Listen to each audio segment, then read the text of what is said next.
então, se a gente é um ser histórico, né? Se a gente representa pessoas importantes para a história, a gente precisa trabalhar também com a ideia de tempo, né? Eu também tô com a minha colinha aqui, ó, para saber o que eu vou falar, que eu não sou uma youtuber, né? Inclusive, se vocês quiserem ajudar a Tia Cris nas edições, Tia Cris agradece, tá bom? Bom, e por que eu estou tratando nesse slide aqui sobre as medidas de tempo? Como vocês podem perceber, aqui na primeira imagem, né, eu tenho vou passar o mouse aqui em cima, ó. Eu tenho uma imagem que está um pouquinho distorcida por causa dos pixels, né? Na hora que eu fui passar para cá, ficou assim. Mas especificamente esse período, pessoal, trata de um contexto da agricultura na Idade Média. Vocês ainda estão muito novinhos para entender sobre o Enem, mas essa questão caiu no Enem há alguns anos atrás e perguntava o que essa imagem trazia, o que essa imagem significava. E se vocês forem observar, todos os homenzinhos que estão nas imagens estão trabalhando com agricultura. Isso significa que no início de tudo, lá, quando ainda não existiam indústrias, fábricas, a gente dependia da agricultura. Isso também significa que ela era marcada pelas estações do ano, ou seja, o plantio, o processo de cuidar das plantações, até o processo de colheita, era um processo que demorava. E esse processo que demora, né, eu não sou agricultora, tá? Mas esse processo, ele não só ele requer um tempo, como ele é periódico. A Cris também já explicou para vocês o que é periódico em sala. Periódico é aquilo que tem um tempo determinado para acontecer e ele volta, tá?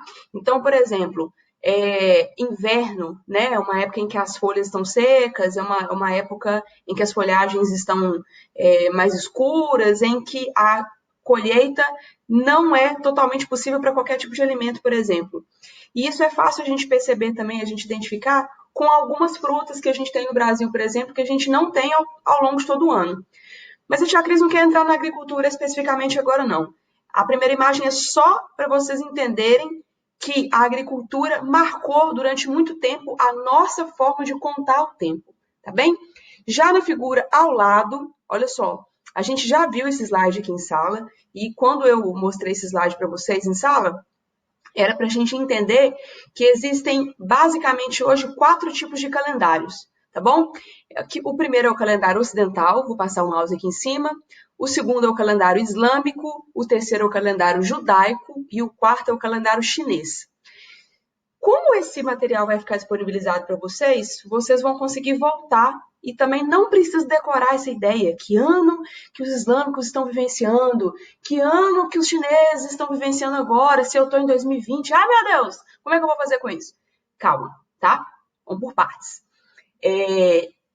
Os calendários, eles dependem de contextos culturais de cada local do mundo, tá bom? Não necessariamente de cada local. Tia Cris se equivocou aqui agora. Não de cada local, mas basicamente hoje a gente tem esses 4 calendários que representam formas de contagem do tempo. E essa forma de contagem do tempo é diferente porque não necessariamente os mesmos contextos históricos que eu vivencio são os mesmos contextos históricos que alguém que está na China, por exemplo, tá? Então, o nosso calendário especificamente aqui, ele tem como base, né, ele tem como fundamento o ano 1, o nascimento de Jesus Cristo, tá bom? Ou seja, a gente tem bastante influência da religião aí na nossa forma de contar o tempo. O segundo calendário que está aqui no nosso slide é o calendário islâmico. E ele se inicia com a fuga do Maomé para Meca. Daqui a um tempinho a Tia Cris vai explicar um pouquinho mais sobre quem foi o Maomé, o que é Meca, o que é islamismo, mas isso está muito interligado com a nossa ideia de contar o tempo, tá? O nosso terceiro calendário é o calendário judaico. Segundo os judeus, né, seriam parte da criação do mundo conforme a Bíblia. E, só para vocês terem uma ideia, a gente tem alguns alunos judeus na escola, eles não só não possuem a mesma forma de contar o tempo que a gente, como eles também não estão no ano 2020. Eles não comemoram Natal, eles não comemoram uma série de datas que a gente, por exemplo, comemora aqui no Brasil. E, para finalizar, o nosso último calendário é o calendário chinês, que tem como base o ano de 2697 a.C., que é o ano do patriarca chinês.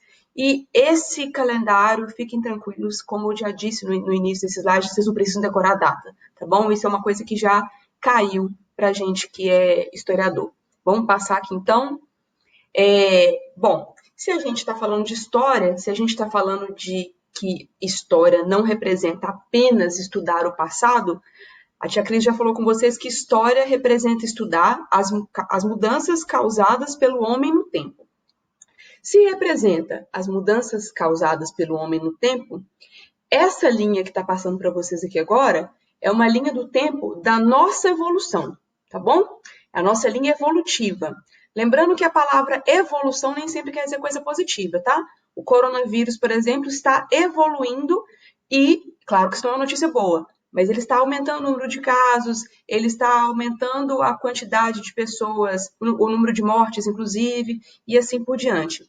Voltando para o nosso slide aqui agora, a gente tem nessa imagem que também, infelizmente, ficou com bastante pixel, o primeiro hominídeo, que é o Homo habilis, o segundo, que é o Homo erectus, o terceiro, que é o Homo sapiens, que foi paralelo. Se ele foi paralelo, significa que ele vivenciou ao mesmo tempo que o homem de Neandertal.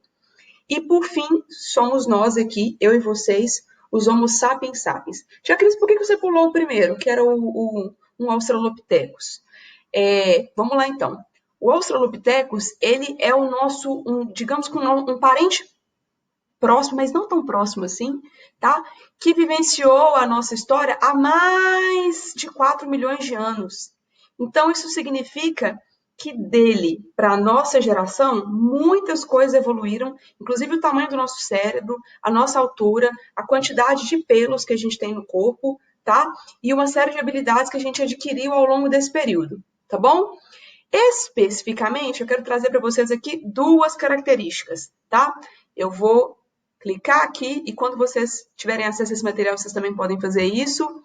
Olha só, a primeira imagem, ela está centralizada geograficamente próximo ao Homo habilis, tá bom? Logo depois do Homo habilis. Por que eu coloquei a imagem de hominídeos? Hominídeos é uma palavra feinha que quer designar a nossa espécie, tá bom? Não se assustem com esse nome.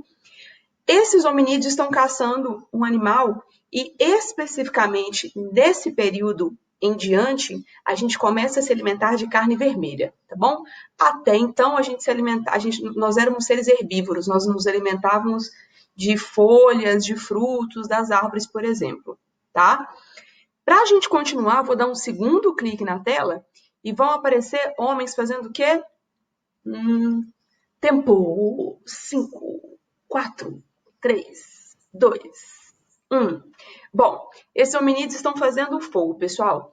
E esse processo, né, foi muito importante para a nossa vida, muito importante para a nossa evolução, porque nos ajudou a nos aquecer, nos ajudou a nos alimentar cozindo os alimentos, nos alimentou a nos proteger de animais ferozes e nos ajudou também a nos alertar de possíveis perigos. Afinal de contas, se eu tenho homens rodeados de animais ferozes, por exemplo, o fogo era uma excelente proteção para impedir que esses animais se aproximassem desses hominídeos, tá bom? E não é à toa que até hoje a gente tem essa descoberta aí como uma das maiores e mais importantes para a nossa evolução, ou seja, para a evolução da nossa espécie, tá bom?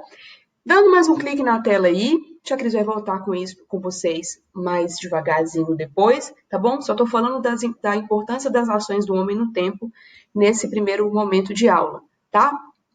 Bom, para a gente descobrir tudo que a Tia Cris falou até agora com vocês, né? E não foi a Tia Cris que inventou nada disso, a gente vai passar a trabalhar agora, nesse slide, com as fontes históricas. O que significam fontes históricas? São estratégias, são formas como eu e os demais historiadores utilizamos para fazer uma investigação histórica. O laboratório da Tia Cris, então, isso significa dizer que representa que uma série de vestígios foram deixados no tempo e estes vestígios podem ou não ser utilizados para fazer pesquisas históricas. Eu vou mostrar um por um para vocês e vou falar um pouquinho sobre cada um deles. Esse primeiro desenho que está sendo mostrado na tela aí, essa primeira imagem que está sendo mostrada para vocês, é a imagem de uma mulher chamada Luzia, tá? A Luzia era um fóssil brasileiro encontrado aproximadamente perto de Belo Horizonte, num lugar chamado São Leopoldo, e ela foi encontrada na década de 70. Ela morreu aproximadamente ali com seus 24 anos, e a primeira imagem que eu estou mostrando para vocês é o fóssil, tá? De um crânio da Luzia. E a segunda imagem é uma imagem que foi feita pelos cientistas para tentar mostrar como que a Luzia de fato foi, ou de fato, ou aproximadamente, ou parecido, tá bom? A gente não tem com exatidão como confirmar essa análise. Uma outra coisa também que a tia Cris quer contar de interessante para vocês é que o nome Luzia, ele foi abrasileirado do termo Lucy, do nome Lucy, tá bom? E Lucy foi o primeiro fóssil feminino encontrado na África, hoje onde a gente chama um país chamado Etiópia, tá bom? A tia Cris está trazendo essa informação para vocês, porque esse fóssil, além de ser muito importante, recapitulando aqui então, esse é o fóssil da Luzia, e ele é uma homenagem ao primeiro encontrado na África de uma outra mulher chamada Lucy. Qual que é a diferença, então, da Luzia para a Lucy, sem ser o fato de que uma é brasileira e o outro fóssil foi encontrado na Etiópia? A Luzia, ela é um Homo sapiens sapiens. Significa que ela é nossa parente bem próxima, tá bom? Já a Lucy, que foi encontrada na Etiópia, era um parente muito distante, tá? Ela era um gênero anterior ao da nossa espécie. Ela era um Australopithecus, tá? Isso também significa dizer que ela está bem, bem distante da gente mesmo. E para quem ficou curioso aí do porquê do nome Luzia, do porquê do nome Lucy, não sei se vocês já ouviram falar, não sei se vocês gostam dos Beatles, a Cris adora. E os Beatles têm uma música chamada Lucy in the Sky in the Diamond. Essa música era uma música em que os arqueólogos estavam ouvindo durante as pesquisas nesse sítio arqueológico, que é um lugar onde esse primeiro fóssil foi encontrado, e é em homenagem a Lucy, que o nosso primeiro fóssil feminino aqui foi chamado Luzia. Vamos passar adiante aqui então para mostrar mais um fóssil. Mágica na tela. Aham! Bom, esse aqui já é um fóssil encontrado em 1991 no sítio do Caju. Para quem não sabe, o Rio de Janeiro tem um cemitério muito, muito, muito, muito famoso, e esse cemitério possui uma grande extensão, uma grande quantidade não só de tempo, né? Ele já é um cemitério bastante antigo, mas ele possui uma série de resquícios, ou seja, de fontes históricas. Tanto a primeira imagem que a tia Cris mostrou, quanto essa, são fontes históricas materiais. Significa que a gente pode pegar, tá? Essa caneta é uma fonte histórica material, o computador, que a tia Cris está usando aqui agora, os meus óculos também são fontes históricas materiais, tá? E outra curiosidade também, não quer dizer que todos os fósseis são encontrados como esse que está sendo mostrado na tela agora, tá bom? Deixa a Cris passar o mouse aqui em cima para vocês. Não é encontrado bonitinho, assim, lá, como se estivesse dormindo, não, tá bom? Os pesquisadores juntam esses ossinhos depois de muitos e muitos e muitos anos para a gente conseguir contar, ou pelo menos se aproximar dessa história. Passando... Aham! O que a gente tem aqui agora? A gente tem as chamadas pinturas rupestres. Sabe aqueles desenhos que vocês faziam lá na parede da casa de vocês, assim? Mentira que a mãe de vocês já pintou, provavelmente.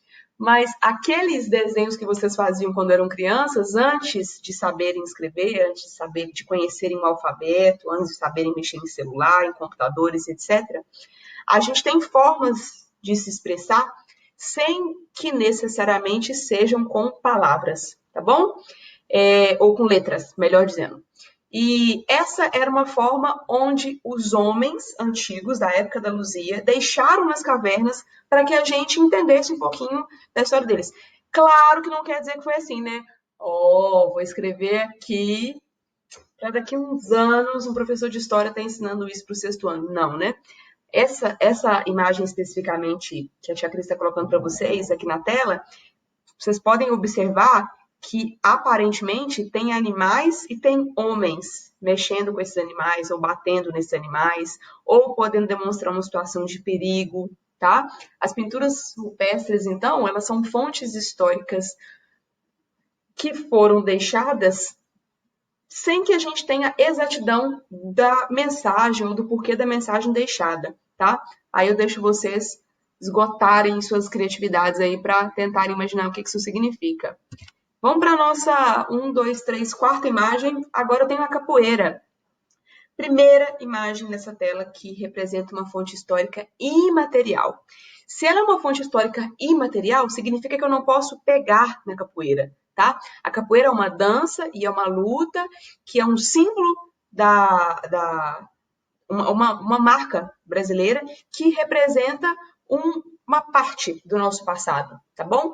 Principalmente ligado ao contexto da história dos africanos no Brasil que foram escravizados.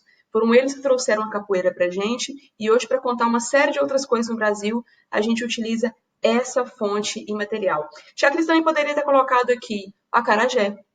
Tia Cris também poderia ter colocado aqui outros tipos de dança. Também poderia ter colocado aqui outras comidas, né? E a gente vai chamar isso de fonte imaterial, porque não necessariamente a gente pode pegar nelas, tá bom? Passando adiante, nossa última fonte histórica, essa é clássica, tá? Tia Cris vai mudar aqui agora meu rosto. Vamos analisar um pouquinho o que essa última fonte histórica que nos parece. É um jornal, né? Todos vocês são acostumados a verem, alguns recebem em casa. Os jornais, eles transmitem mensagens e eles também representam formas de contar algo que está acontecendo e que essa informação perdure durante décadas ou centenas de anos, tá bom? Especificamente, esse jornal que a tia Cris trouxe aqui é só para representar para vocês uma fonte histórica relacionada a documento. Porque se a tia Cris não tivesse trazido nenhuma dessas imagens e só tivesse falado com vocês fontes históricas, vocês pensariam naquilo que a gente já conversou em sala, que fonte histórica também pode ser o seu documento de identidade, sua certidão de nascimento dos pais de vocês, e certidão de casamento deles e todos os demais documentos. Mas hoje em dia, né, a gente já sabe que não precisa ou não basta ser apenas essa forma de contar a história, tá bom? Todos os outros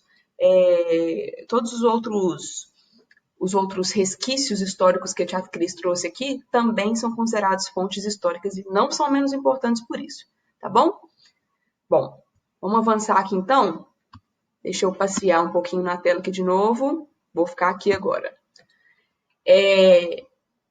Dá uma olhada nesse slide aqui e vê se vocês conseguem acompanhar a tia Cris nessa leitura, tá bom? A escrita mais antiga do mundo surgiu entre os sumérios, da antiga Mesopotâmia, que faziam os seus registros desenhando imagens simples em argila mole. Todo mundo também já fez quando era criança, não já?